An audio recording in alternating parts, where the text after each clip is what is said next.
Taste the Daily.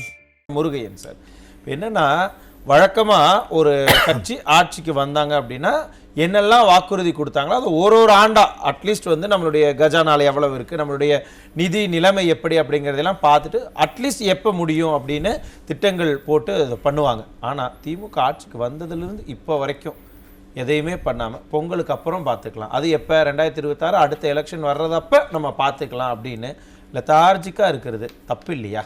அதனால தான் இவங்க குற்றச்சாட்டை வைக்கிறாங்க. ஒரு அரசு என்பது எல்லோருக்கும் வணக்கம். ஒரு அரசு என்பது எதையுமே செய்யவில்லை என்று சொல்வதெல்லாம் வந்து ரொம்பவும் அதிகப்படியான குற்றச்சாட்டு.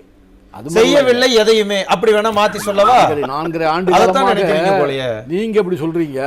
அவங்க வந்து பட்டியல் போடுறாங்க, பெரிய பட்டியல் போடுறாங்க. நான் அதை செய்தேன் இதை செய்தேன்னு ஒவ்வொன்றா சொல்றது நீங்க மக்களை வச்சு செஞ்சீங்க, அதைத்தான் பண்ணிக்கிட்டு இருக்கீங்க திமுக ஆட்சி. இல்ல நீங்க வந்து எந்த அரசாக இருந்தாலும் எதையுமே செய்யாமல் இருந்து விட முடியாது. அவர்கள் சொன்ன அனைத்தையும் அதைத்தான் அவங்க சொன்னாங்க. ஒருவேளை ஆண்டுக்கு 30,000 கோடி சம்பாதிச்சாங்க அதெல்லாம் செஞ்சாங்கன்னு சொல்ல வரீங்களா? சாதனையா?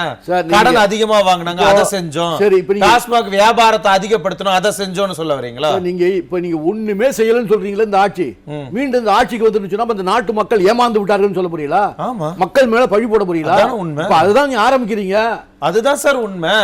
மக்களை ஏமாத்த தானே செஞ்சிருக்காங்க. நீட்டு விளக்கு வாங்கியாச்சா? அவர் சொன்னார்ல நீட்டு விளக்கு வாங்கியாச்சா? AIIMS hospital கட்டியாச்சா? அவர் சொன்னது மாதிரி காங்கிரஸ் ஆட்சி வந்து டெல்லியில வந்திருந்துன்னு சொன்னா நிச்சயமாக இந்த தமிழ்நாட்டுக்கு சொல்லலையே விலக்கு கொடுத்திருப்பாங்க. நம்ம அதை நம்பி தான் அவர் சொன்னார். 2021 நீட்டு விலக்கு சட்டமன்ற தேர்தல்ல சொன்னாரு. சட்டமன்ற தேர்தல் அப்புறம் எதுக்கு நீட்டு விலக்குன்னு நீங்க வைக்கிறீங்க? நாடாளுமன்ற தேர்தல 2019 வச்சீங்க, ஓகே அது ஒரு நியாயம் இருக்கு.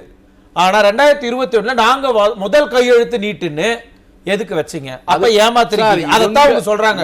சதுரங்க வேட்ட படமே எடுத்து காமிச்சிருக்கு இந்த திமுக. இவங்க கையெழுத்து போட்டு நீட்டு விலக்கெல்லாம் கொடுக்கவே முடியாது சார். அது எல்லாரும் இப்ப சொல்ற காங்கிரஸ் 2021 ஏன் சொல்லன்னு உடனே எகிரிட்டிவ் வந்து பேசினாங்கன்னா என்ன சார் பண்றது? பதில் கிட்ட நீட்டு விலக்கை கேட்டு தொடர்ந்து போராட வேண்டும் என்பதுதான் அதனுடைய குறிக்கோளை தவிர போராடினால் கிடைத்து விடும், போராடினால் கொடுத்து விடுவார்கள். ஏற்கனவே அருமை தலைவி ஜெயலலிதா இருக்கிற வரையில் அந்த நீட்டு இங்க வந்து நடைமுறைக்கு வரல. அது ஏன் அது அப்ப மட்டும் தடை செய்ய ஸ்டாலின் வந்த உடனே இப்ப அப்படியே அதுக்கப்புறம் இல்ல எடப்பாடியார் வந்த உடனே தான் வந்து அந்த அது வர்றதுக்கு காரணமா அது ரொம்ப இங்க பாருங்க நீட் பத்தி பேசினீங்கன்னா அவங்க அரை மணி நேரம் பேசுவாங்க. ரொம்ப அகைன்ஸ்ட் பண்ணல. இங்க பாருங்க நீட் பத்தி பேசினீங்கன்னா அது காங்கிரஸ் பேசினா ஒரு மணி நேரம் கூட அவங்க பேசுவாங்க. சரி சுப்ரீம் கோர்ட் முடிவெடுத்து விட்டா அப்புறம் எதுக்கு நம்ம முடியாது? அதத்தான் அவங்க கேக்குறாங்க. இப்படி போய் பேசிட்டு இருக்கீங்களே இவ்வளவு ஆண்டு காலமாக இன்னும் அமைதியா இருந்துட்டு அதிமுக தொடங்கின திட்டத்துக்கெல்லாம் நீங்க வந்து ரிப்பன் வெட்டி எல்லா திட்டத்தையும் ஓபன் பண்ணி வச்சுட்டு இன்னைக்கு வந்து எல்லாத்தையும் நாங்க பண்ணோம் நீங்க சொல்றீங்களே, அவங்க ரொம்ப தன்னம்பிக்கையா நீங்க சொல்றீங்க. அவங்க வந்து பல்வேறு திட்டங்களை வந்து சொல்லாதெல்லாம் கூட செய்ததாக சொல்லுங்க. என்னென்ன செஞ்சீங்க சொல்லுங்க சார். அரை மணி நேரம் ஷோவே எக்ஸ்டெண்ட் பண்ணுவோம். என்னென்ன திட்டங்கள், என்னென்ன சாதனைகள் திமுக சாதனை? அவங்க ரொம்ப நம்பிக்கையா இருக்கிறது. நீங்க சொன்னது மாதிரி என்னென்ன சாதனைகள் நம்பர் 1 சொல்லுங்க. பெண்களுக்கு வந்து இந்த 1000 ரூபாய் கொடுக்க சரி, பெண்களுக்கு 1000 அடுத்து உரிய திட்டம். சரி, அடுத்து இலவச பேருந்து என்பது ரொம்ப முக்கியமான கட்டணமில்லா பேருந்து. அடுத்து என்ன? அடுத்தது வந்து நான் முதல்வர் திட்டம் அப்படிங்கிறாங்க. சரி, ஓகே. அடுத்து அது மாதிரி வந்து வரிசையா வந்து 3 சொல்லிருக்கீங்க. அடுத்து அதுக்கு மேல நினைவு இல்ல.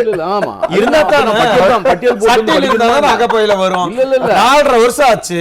வருஷத்துக்கு ஒரு திட்டம்னு போட்டா கூட 3 திட்டம் தான் இருக்கு. இன்னும் 1.5 திட்டத்தையே காண நமக்கு. சார் இப்போ 4.5 வருஷம் முடிஞ்சு போச்சு. சமீபத்துல நீங்க சொன்ன மாதிரி 1000 ரூபாய் மகளிருக்கு 1000, கல்லூரி பெண்களுக்கு 1000, விலை இல்லாத பஸ் கட்டணம். வேற ஏதாவது சொல்றீங்களா? நீங்க கூட்டணி கட்டியும் சரி திமுகவும் சரி என்ன சொல்றோம்? ஜாக்டோஜியோல வந்து போராடினாங்க. இப்ப அவங்கள கூப்பிட்டு பேசி நம்ம வந்து ஒரு பழைய ஓய்வூதிய திட்டம்னு சொல்றாங்க. பழைய ஓய்வூதிய திட்டம் கொடுக்கல, அது வந்து உறுதியளிக்கப்பட்ட ஓய்வூதிய திட்டம் டாப்ஸ் தான் சார். சரி, அதுக்கே வர அந்த 4.5 வருஷம் கழிச்சு கொண்டு வந்துட்டீங்க. ஓகே இருங்க சார், 4.5 வருஷம் கழிச்சு கொண்டு வந்திருக்கீங்க. 4.5 வருஷம் அவங்களுக்கு வரல அந்த வரவேண்டிய பணம் இல்ல. அந்த 4 வருஷம் முதல்ல ஒண்ணு சொல்றேங்க, பழைய ஓய்வு திட்டம் ரத்து செய்யப்பட்டு புதிய நடைமுறை வரும்பொழுது ஜெயலலிதா ஆட்சி தான் வந்தது. எப்ப தெரியுமா அது வரும்? அதாவது நீங்க பாருங்க பழைய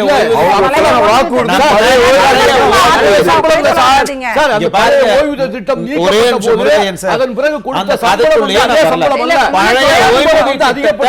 நாங்க கொடுப்போம்னு வாக்குறுதி கொடுத்தது யாரு? இல்ல அதுக்கு முன்னாடி ஒரே ஒரு கேள்வி. அந்த அப்படியே வரலாறை வந்து அப்படியே ஒரு கரெக்டா எடிட் பண்ணிட்டு போறீங்க. அது எப்படின்னு தெரியல. காங்கிரஸ் வாஜ்பாய் ஆட்சி காலத்தில் திமுக கூட்டணியில அவங்க 8 கேபினட் மினிஸ்டரோட இருந்த காலகட்டத்துல தான் இந்த திட்டம் அறிமுகப்படுத்தப்பட்டது. அன்னைக்கு நீங்க ஓகே சொல்லிக்கிட்டீங்க, அன்னைக்கு திமுக ஓகே சொல்லுச்சு. அப்ப அங்க எங்க மத்திய அரசுல ஓகே சொல்லிட்டு இங்க வந்து அதிமுகல அம்மா ஆட்சியில அம்மா ஆட்சியில நீங்க வந்து எதற்கு ஒரு தவறான தகவலை பரப்புறீங்க? இல்ல முருகையன் சார், முருகையன் சார் இங்க பாருங்க, நான் உங்களுக்கு ஒரே முருகையன் உங்களுக்கு நான் இன்னும் டைம் கொடுக்கிறேன். பழைய ஓய்வூதிய திட்டத்தை நாங்க அமல்படுத்துவோம்னு திமுக தன்னுடைய வாக்குறுதியில கொடுத்திருக்காங்களா இல்லையா? கொடுத்திருக்காங்கன்னு நானே சொல்றேன். இல்ல அப்படின்னீங்கன்னா உங்களுக்கு நான் டைம் தரேன், நீங்க அதை எடுத்து கூட பாருங்க. ஒரு பிரேக் எடுத்துட்டு வரேன், அதுக்கப்புறமா கூட நீங்க உறுதியா சொல்லுங்க. முருகையன் சார், இடைவேளைக்கு முன்னதாக நானே சொல்லியிருந்தேன், திமுக அந்த பழைய ஓய்வூதிய திட்டத்தை நாங்க கொண்டு வந்து மறுபடியும் கொடுப்போம்னு சொன்னாங்களா இல்லையா? இல்ல இப்பவும் நீங்க நம்பலன்னா வாக்குறுதி என்ன தெரியுமா? 309வது வாக்குறுதி. மறுபடியும் நீங்க கிராஸ் வெரிஃபை கூட பண்ணிக்கங்க. எல்லாத்தையும் சொல்லிட்டு இன்னும் கொண்டு வரீங்க, அதுவும் 4.5 வருஷமா கொண்டு வரல. இதெல்லாம் ஏற்கனவே இருந்த எம்ப்ளாயிஸுக்கு வந்து கொடுத்த சம்பளத்தை விட சம்பளத்தை கூட்டி கொடுத்து அப்பொழுது 6% பிடிச்சார்கள். அவர் ஒரு 6% கூட சரி சார் இருங்க சார், ஏதோ சொல்றீங்களே கூட சில பேர் வந்து அக்செப்ட் பண்ணிக்கிட்டாலும் 4.5 வருஷமா ஏன் கொடுக்கல? அது ஏன் கரெக்ட்டா எலெக்ஷனுக்கு முன்னாடி இத சொல்றீங்க? அரசு ஊழியர்கள் என்ன சொன்னாங்க? திமுகவை பார்த்து மிரட்டலே விடுத்தாங்க. அடுத்ததாக உங்களுக்கு நாங்க கிஃப்ட் கொடுக்க போறோம். என்ன கிஃப்ட்? எதிர்க்கட்சி அந்தஸ்து கொடுக்க போறோம்னு சொன்ன உடனே பயந்துட்டு எலெக்ஷன் நெருக்கத்தில் இதை செஞ்சீங்களா அப்படின்னு கேக்குறாங்க. எதுக்காக செய்தார்களோவா செய்ய போறாங்களா? முருகையன் இவ்வளவு ஆண்டு காலமாக அரசியல் இருந்ததுக்கு இது நியாயமா?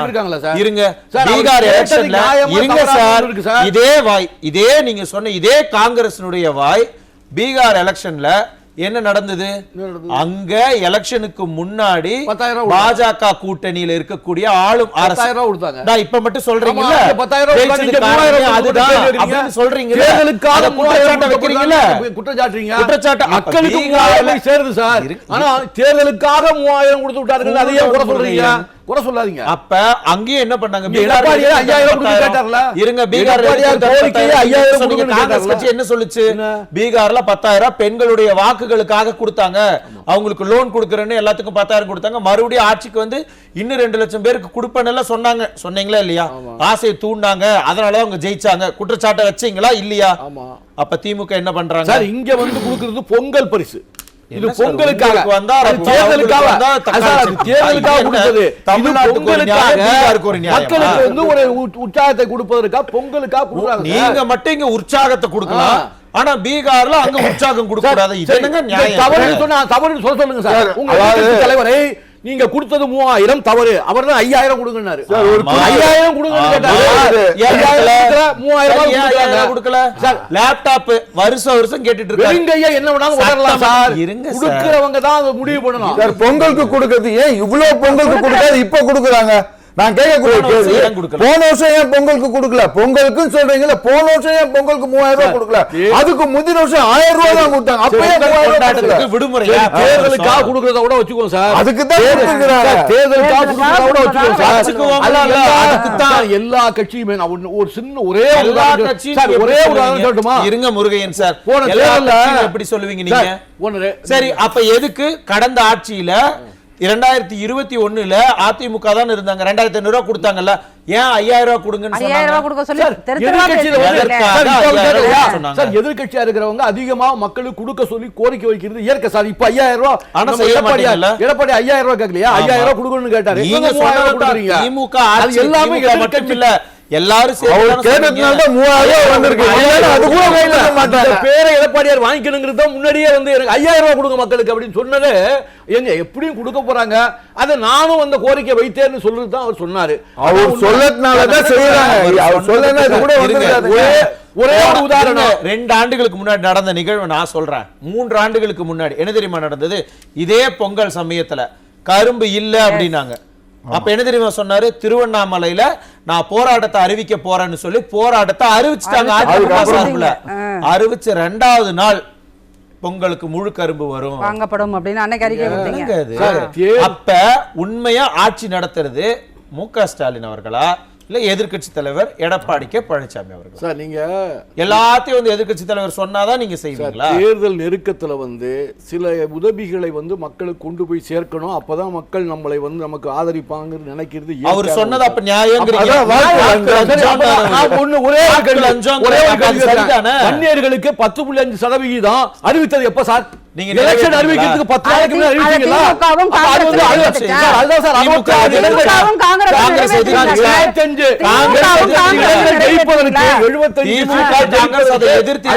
காரணம் உள்ளது வன்னியர்களுக்கு 10.5% கொடுத்தது முருகையன். அப்ப தேர்தலுக்காக நீங்க எப்படி சார் அறிவிக்கலாம்?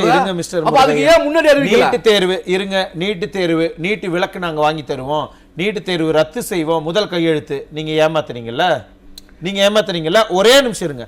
அதை நீங்க இப்ப செஞ்சீங்களா?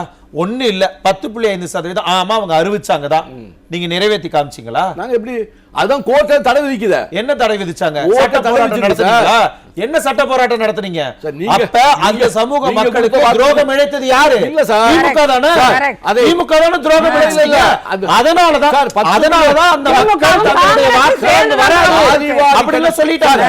அதனாலதான வட மாவட்டங்கள்ல வெறும் சொற்ப அற்ப வாக்குகள்ல தானே நீங்க வித்தியாசத்துல ஜெயிச்சீங்க உங்க கூட்டணி.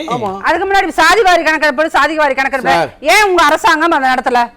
காங்கிரஸ் கூட்டணியில் இருக்கும் திமுக அரசாங்கம் ஏன் சாதிவாரி கணக்கெடுப்பை மாநில அரசு நடத்தினாலும் அதை ஏற்றுக்கொள்வதில்லை? நீதிமன்றம்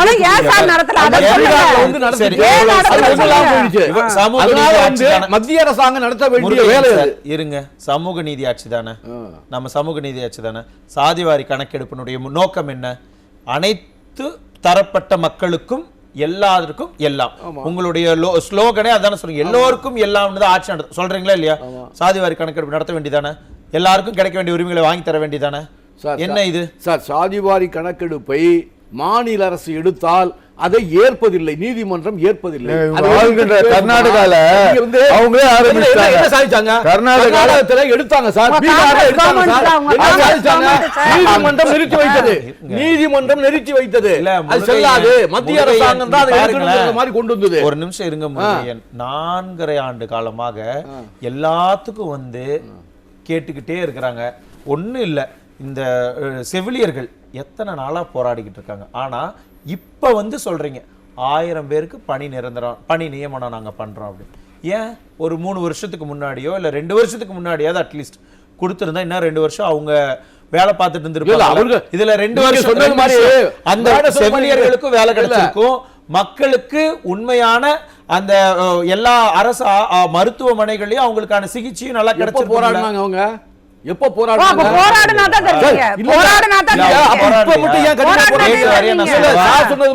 தேர்தல் நெருக்கத்துல போராடினால் அது ஏதாவது கிடைக்கும் இல்ல? இங்க நெருக்கத்துல ஓட்டுக்காக அரச அம்பலப்படுத்தணும்னு அவங்க போராடிக்கிட்டு இருக்காங்க. அதுதான் உண்மையான ரீசன். இனிமேலும் நாங்க இந்த அரசை நம்ப மாட்டோம், நாங்க அம்பலப்படுத்துவோம்னு ஜாக்டோ ஜியோ போராடுறாங்க. இடைநிலை ஆசிரியர்கள் 18வது நாளாக 19வது நாளாக போராடிக்கிட்டு இருக்காங்க. என்ன பண்ணீங்க? சத்துணவு தொழிலாளர்கள் கூட போராட்டம் அறிவிச்சிருக்காங்க. பார்த்து ஒருவர் இதான் நேரம் தான் சரியான நேரம், தேர்தல் நேரத்தில் நாம் முழக்கமிட்டால்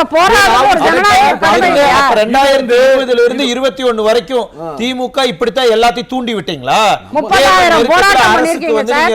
30,000 போராட்டம் அதிமுக காலத்தில் நீங்கள் நடத்தியது. அப்ப இந்த மாதிரி காங்கிரசும் திமுகவும் தூண்டி விட்டதா அதெல்லாம் நடந்திருக்கு. சரிங்களா? இப்ப நீங்க பேசலையா? இது ரொம்ப தவறு, இது ரொம்ப தவறு. போராடுறவங்களை கொச்சைப்படுத்துறீங்க. இல்ல சார், இது ரொம்ப தவறு சார்.